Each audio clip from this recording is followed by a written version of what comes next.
West Bengal higher secondary বোর্ডের বর্তমান syllabus অনুযায়ী ইউনিট 1-এর ফার্স্ট অধ্যায় ভূসংস্থানের যে প্রথম ধারণা আমরা পাই সেটি হচ্ছে সমুদ্রবক্ষের বিস্তৃতি তত্ত্ব। অর্থাৎ এক্ষেত্রে আমরা প্রথমে সমুদ্রবক্ষের বিস্তৃতি বলতে কী বোঝো এবং এর কারণ কী কী তা জেনে নিই। এক্ষেত্রে মার্কিন ভূবিজ্ঞানী হ্যারিয়েস 1960 সালে তার সমুদ্রবক্ষের বিস্তৃতি তত্ত্বটি দিয়েছিলেন।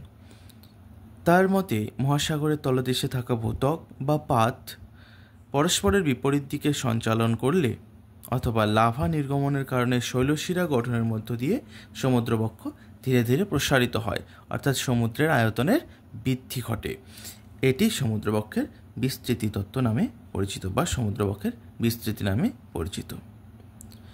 আমরা সমুদ্রবক্ষের বিস্তৃতির কারণ হিসেবে 3টি কারণ পয়েন্ট আউট করেছি, যার মধ্যে ফার্স্ট পয়েন্ট হচ্ছে পরিচলন স্রোত। আমরা জানি পরিচলন স্রোত মডেল দিয়েছিলেন স্যার আর্থার হোমস। আর্থার হোমসের এই পরিচলন স্রোত তত্ত্বের উপর ভিত্তি করে তিনি অর্থাৎ আমাদের হ্যারি হেস বললেন যে গুরুমণ্ডলের লাভার ঊর্ধ্বমুখী ও অনুভূমিক চলনের ফলে ভূত্বকগুলি সর্বদা চলমান, ফলে সমুদ্রবক্ষ ধীরে ধীরে প্রসারিত হয়। এটি আমাদের ফার্স্ট কারণ হিসেবে পেয়ে গেলাম। এবং দ্বিতীয় পয়েন্ট আউট করা যাচ্ছে যে ম্যাগমার চাপ। আমরা জানি ভূগর্ভের যে ম্যাগমা রয়েছে গুরুমণ্ডলে তার প্রচুর তাপ এবং উত্তাপ রয়েছে।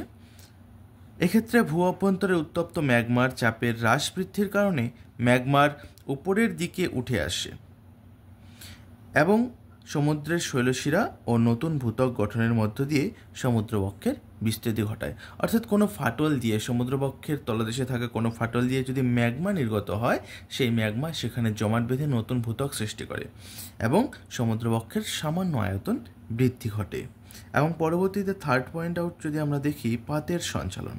আমরা জানি ভূত্বক অনেকগুলি নরম কঠিন এবং পাত দিয়ে সৃষ্টি হয়েছে। ভূত্বকের এই পাতগুলি সর্বদা চলমান, ফলে সামুদ্রিক কোনো পাত সীমানায় যদি প্রতিসারী পাত সঞ্চালন ঘটে তবে ধীরে ধীরে সমুদ্রবক্ষের আয়তনের বৃদ্ধি ঘটে, অর্থাৎ সমুদ্রবক্ষের বিস্তৃতি ঘটে। তো আমরা এই ভিডিওতে জেনে নিলাম সমুদ্রবক্ষের বিস্তৃতি বলতে কী বোঝায় এবং সমুদ্রবক্ষের বিস্তৃতির কারণ কী।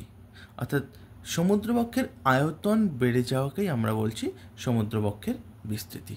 Thank you.